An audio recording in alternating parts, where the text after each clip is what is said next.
సర్వనాశనం చేసావు దరిద్రి పెదవా. చేతుల దాకా వచ్చిన డబ్బు చెడగొట్టేసావు.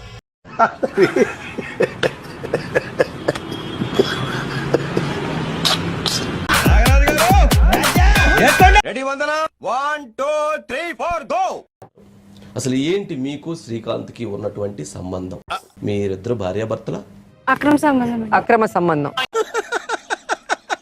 వేసేసాడు, బాగా వేసేసాడు. నీతో ఏమో తెలుసుకోకుండా ఎలా పెళ్లి చేసుకున్నావు, ఎలా ప్రేమించావు? గుడ్డి ప్రేమ అంటారేమో.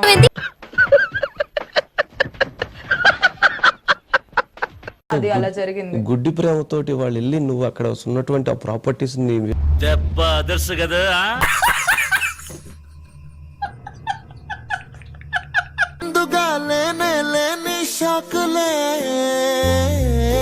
గుంట మంచి పొంగు మీద ఉంది అంటే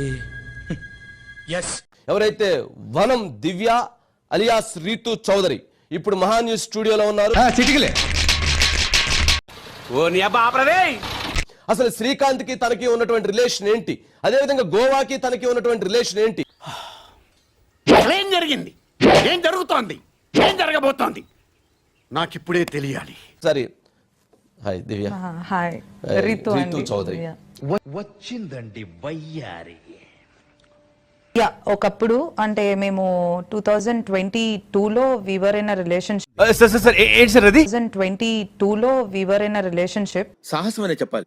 అండ్ ఒక 4-5 మంత్స్ తర్వాత 6 మంత్స్ తర్వాత మేము విడిపోయాము. ఎందుకు? అవునా నిజమా అనేటట్టుంది తెలుసు. ఈ మొత్తం ఎపిసోడ్ లో ఈ ల్యాండ్ ట్రాన్సాక్షన్స్ కి మీకు ఉన్నటువంటి సంబంధం ఏంటి? మొత్తం మీద అంటే ఏంది, ఎందుకు ఎన్ని ఎందుకు బాగానే చేసుకుంటున్నావు కదా సినిమాలు. సంబంధం ఏంటి? నాకు అసలు 0% సంబంధం, దీనికి నాకు ఏ సంబంధం లేదు.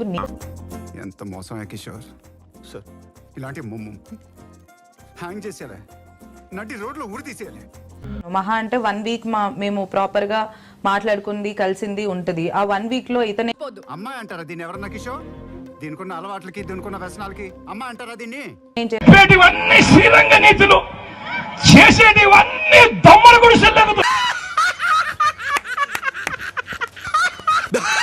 పవర్ సంతకం పెట్టు అని అంటే నేను ఇప్పుడు వెళ్ళి నేను పెట్టను, నాకు సంబంధం లేదు అని అంటే నాకు అంత ముందు అయన్నొద్దు పాయింట్కి రా. నాకు కోట్లు డబ్బులు లేవు, ఏ రిజిస్ట్రేషన్ ఆఫీస్కి వెళ్ళలేదు. సో నాకు ఎందుకు భయం ఉంటుంది అంటే అవునా నిజమా అనేటట్టుంది తెలుసు. వాళ్ళలో ఒక్కళ్ళు కూడా మీ గురించి మంచిగా చెప్పట్లా.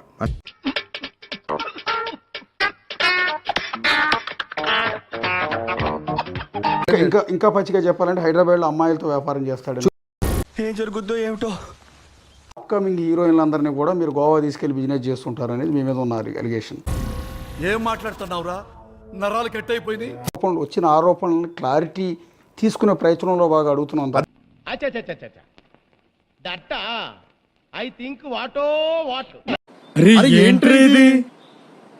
నిజంగానే నేను గోవా వెళ్ళాను. మీరు వస్తే కదా కాల్ కావాలంటే కాల్స్ వస్తాయి, తెచ్చి చూపించండి.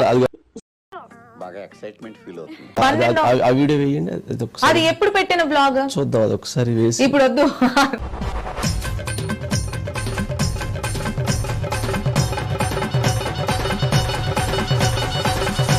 ప్లీజ్ వద్దా?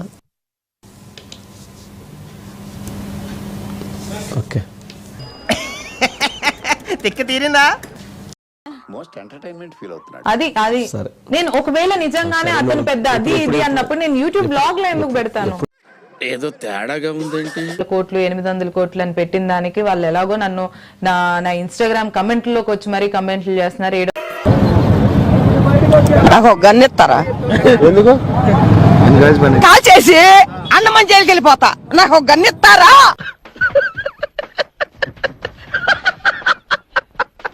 ప్రశ్నించడం అయిపోయింది, అతనితో నా రిలేషన్షిప్ కూడా అయిపోయింది. దాన్ని ఇది ఓవరాల్ గా. అండ్ గోవా నేను వెళ్ళలేదు, నాకు అసలు ఆ గోవాకి సంబంధం లేదు.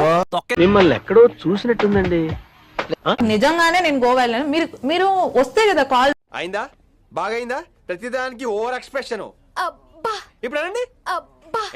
నోరు పడిపోయిందా? అబ్బా కాదు, నేను నమ్మను.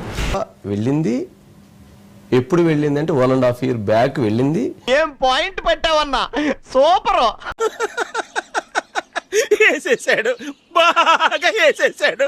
వాళ్ళిద్దరు కలిసి ఉన్నప్పుడు 4 times మీరు వెళ్ళారు ఇద్దరు కలిసి. కలిసి ఉన్నప్పుడు అప్పుడు మాత్రం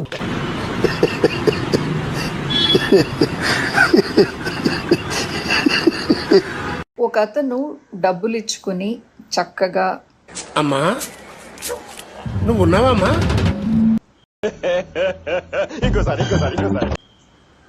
ట్రైన్లో ఒక సీట్ బుక్ చేసుకున్నాడు.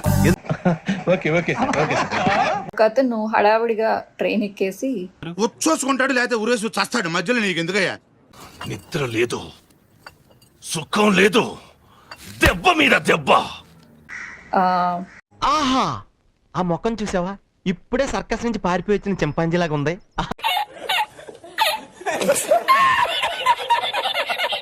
అప్పుడు చూసుకుందాంలే అని చెప్పేసి ఎక్కాడు. టికెట్ కూడా లేదు. ఇప్పుడు ఏమంటున్నావు మరి? అయితే ఆల్రెడీ కూర్చున్న అతని దగ్గరికి వెళ్ళి, సార్ చాలాసేపటి నుంచి నుంచున్నాను,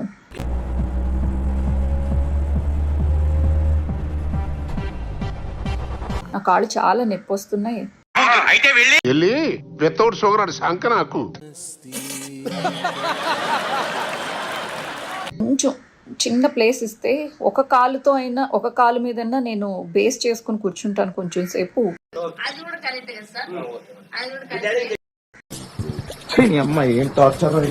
ప్లీజ్ సార్ అని చెప్పేసి అన్నాడు.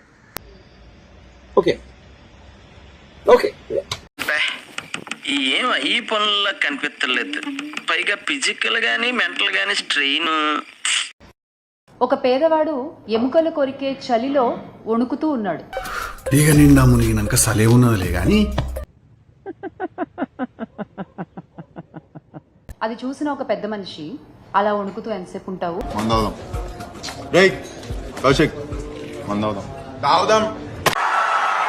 ఇలాంటి చాలా ఉన్నాయి, ఇంకా దాచాం కుప్పలు కుప్పలుగా ఉన్నాయి సినిమాలు. ఆగాగాగు, నేను లోపలికి వెళ్ళి నీకు చక్కటి రగ్గు తీసుకొచ్చిస్తాను, అది కప్పుకున్నావంటే చాలా బాగుంటుంది ఈ చలిలో నీకు అని చెప్తాడు. నీలో అంత వేడుందా? లంజూరు గుంపలో పడేనా? చెప్పి ఆ పెద్ద మనిషి పాటికి ఆ పెద్ద మనిషి వెళ్ళిపోతాడు. చెప్పేసి ఈ బుక్ చేసుకున్న అతను కొంచెం సేపు కూర్చొని ఇద్దాం అని చెప్పేసి కొంచెం చిన్న ప్లేస్ ఇచ్చాడు.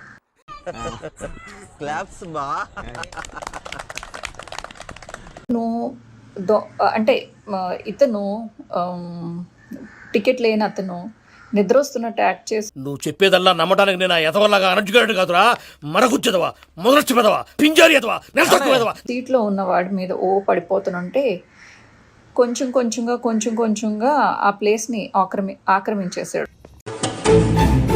బాబు లేవు. ఏమీ లేక బుక్ చేసుకున్న అతను అక్కడి నుంచి లెగిసి కాసేపు నుంచుందాము అని చెప్పేసి నుంచున్నాడు. అతను ఎంతసేపటికి నిద్ర లేగవట్లేదు, దొంగ నిద్రపోతున్నాడు.